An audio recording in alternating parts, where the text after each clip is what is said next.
is the story of Pinocchio. Little Pinocchio, just made of wood. There was an old man who had a little shop.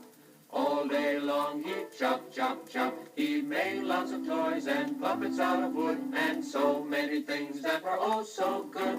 The little old man, he lived all alone. He had no son he could call his own. Decided one day when work was done that from a piece of wood he would carve a son. So he grabbed a piece of wood and went chop, chop, chop. When all of a sudden a voice cried, "Stop! Stop! Ouch! You're hurting me!" The little old man couldn't believe his ears. He was never so happy in all his years. His dream is coming true, and if it's so, call the little wooden boy Pinocchio. So the little old man, whose name was Geppetto, kept on carving and chopping. And every time he chopped, he thought he heard a voice cry out, Ouch! Ouch! That hurts! Now you're tickling me! Geppetto grew very excited and worked faster and faster. First he made a wooden head, then the eyes, then a long nose, and then came the mouth. No sooner than he had finished the mouth, the little wooden face cried out again. You're hurting me, you funny old man! Stop it! Stop cutting me up! Don't worry, Pinocchio. I won't hurt you. You're going to be my son, and I will be your father. I, Geppetto, will take very good care of you. Geppetto started in to carve again. First Pinocchio's left arm, then his right, then Pinocchio's left leg, and finally his right leg. As soon as Pinocchio felt his two legs, he jumped out of Geppetto's hands, ran around the room and out the open door into the street. Come back, Pinocchio! Come back, Pinocchio! You naughty little boy!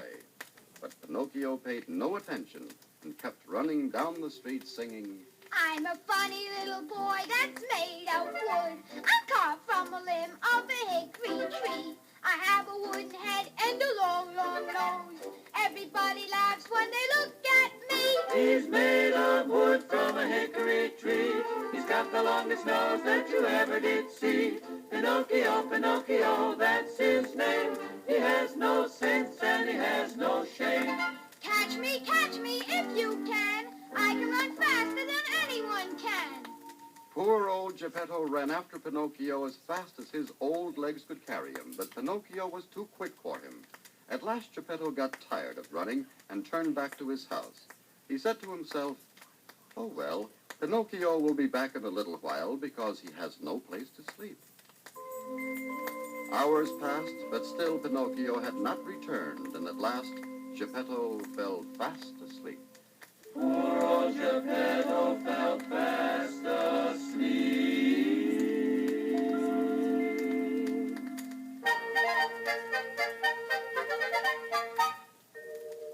The next morning, Geppetto and all the friendly people of the village set out to find Pinocchio, calling out, Pinocchio,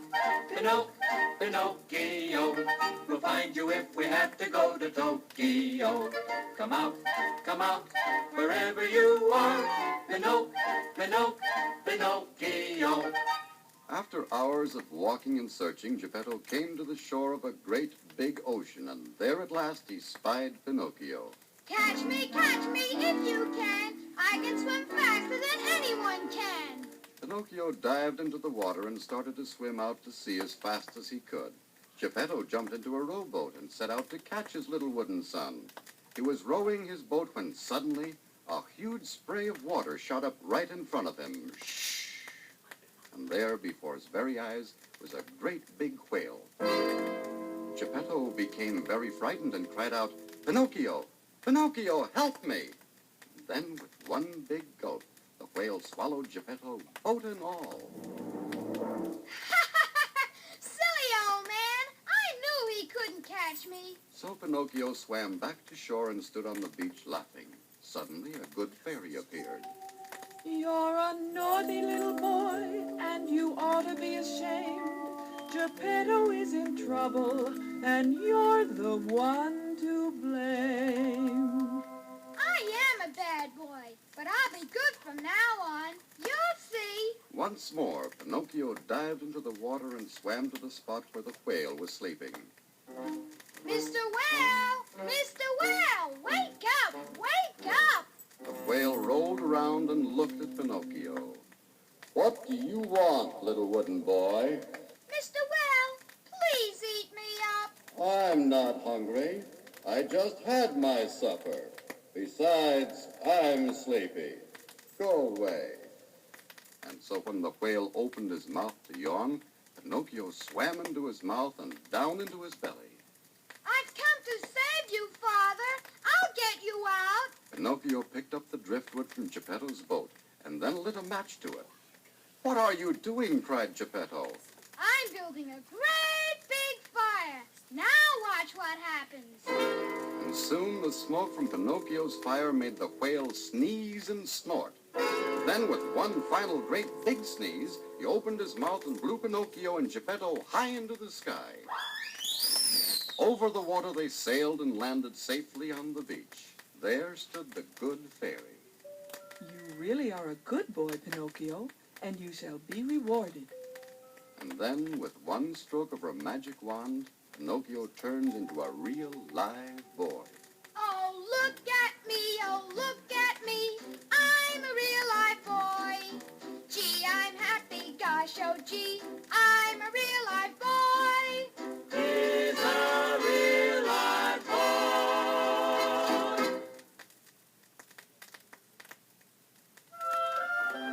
Many, many years ago, there was a dear little girl named Goldie Locks. Although she loved her mother and father very much and obeyed them in almost every other thing, little Goldie Locks kept wandering away from home.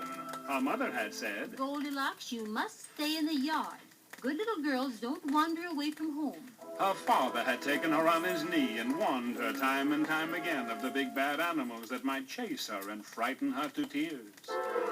But one day Goldilocks wandered off into the woods. She suddenly found that she had lost her way. Then up ahead of her she saw a tiny wee house. And she said to herself, Maybe some kind people live there, and they'll show me the way to go home. so she went up and knocked on the door. She knocked and knocked again and again. But nobody came to the door. After a little while she began to get very, very hungry. So she tiptoed into the house and went into the dining room.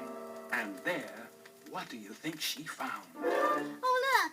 3 bowls of porridge. A big bowl, a middle-sized bowl, and a dear little teeny-weeny bowl. She took a taste of the porridge in the big bowl. Oh, that's too hot. Then she took a taste of the middle-sized bowl of porridge. Oh, that's too cold. So she tasted the porridge in the little teeny-weeny bowl. This is just right. And so she ate it all up. She was so sleepy, she went into the bedroom, and there she found 3 beds. 1 big bed, 1 middle-sized bed, and 1 dear little teeny-weeny bed.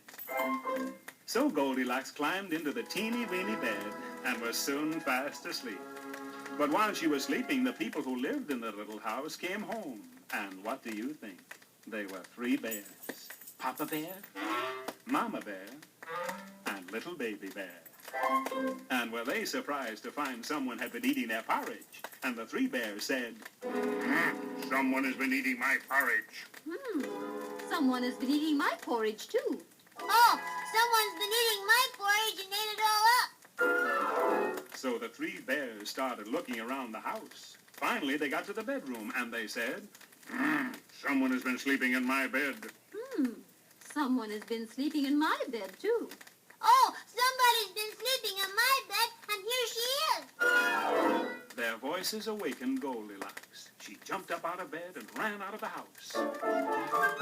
And even though she had been a naughty girl to wander away from home, a good little angel was watching over her and guided her home out of the woods. When she arrived, she climbed into her mother's arms and said, Oh, Mother, I'll never wander out of our yard again. and that is the story of Goldilocks and the 3 bears.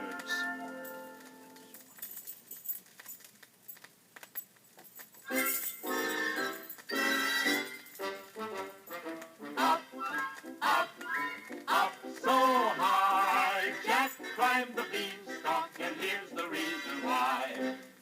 once was a poor little boy named Jack, whose poor old mother wasn't feeling very well.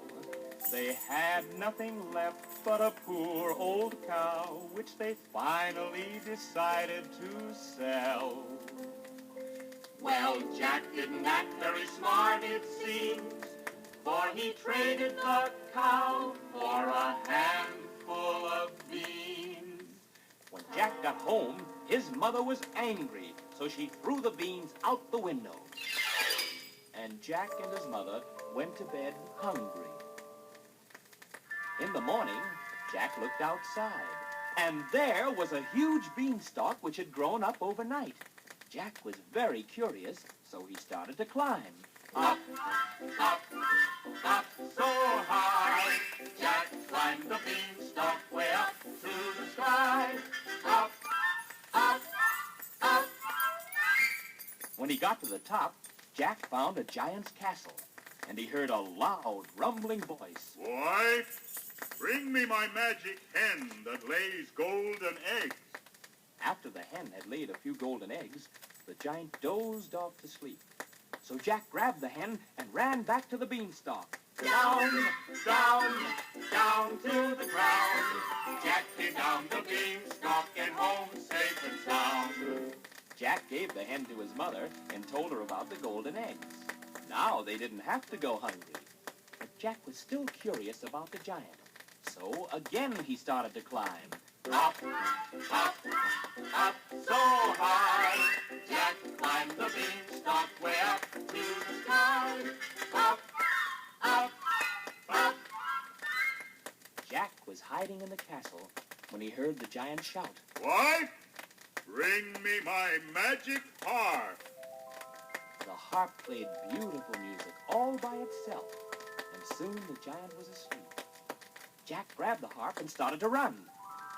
But the harp played so loud, the giant woke up and started to chase Jack as he ran back to the beanstalk. Down, down, down to the ground. Jack came down the beanstalk and home safe and sound. Jack ran and got his axe. Then he chopped down the beanstalk just as the giant was climbing down after him. There was an awful crash. Oh, I'm falling! Oh! The giant made such a big hole in the ground, he hasn't been heard from since. So that's what happened to Jack and his handful of beans.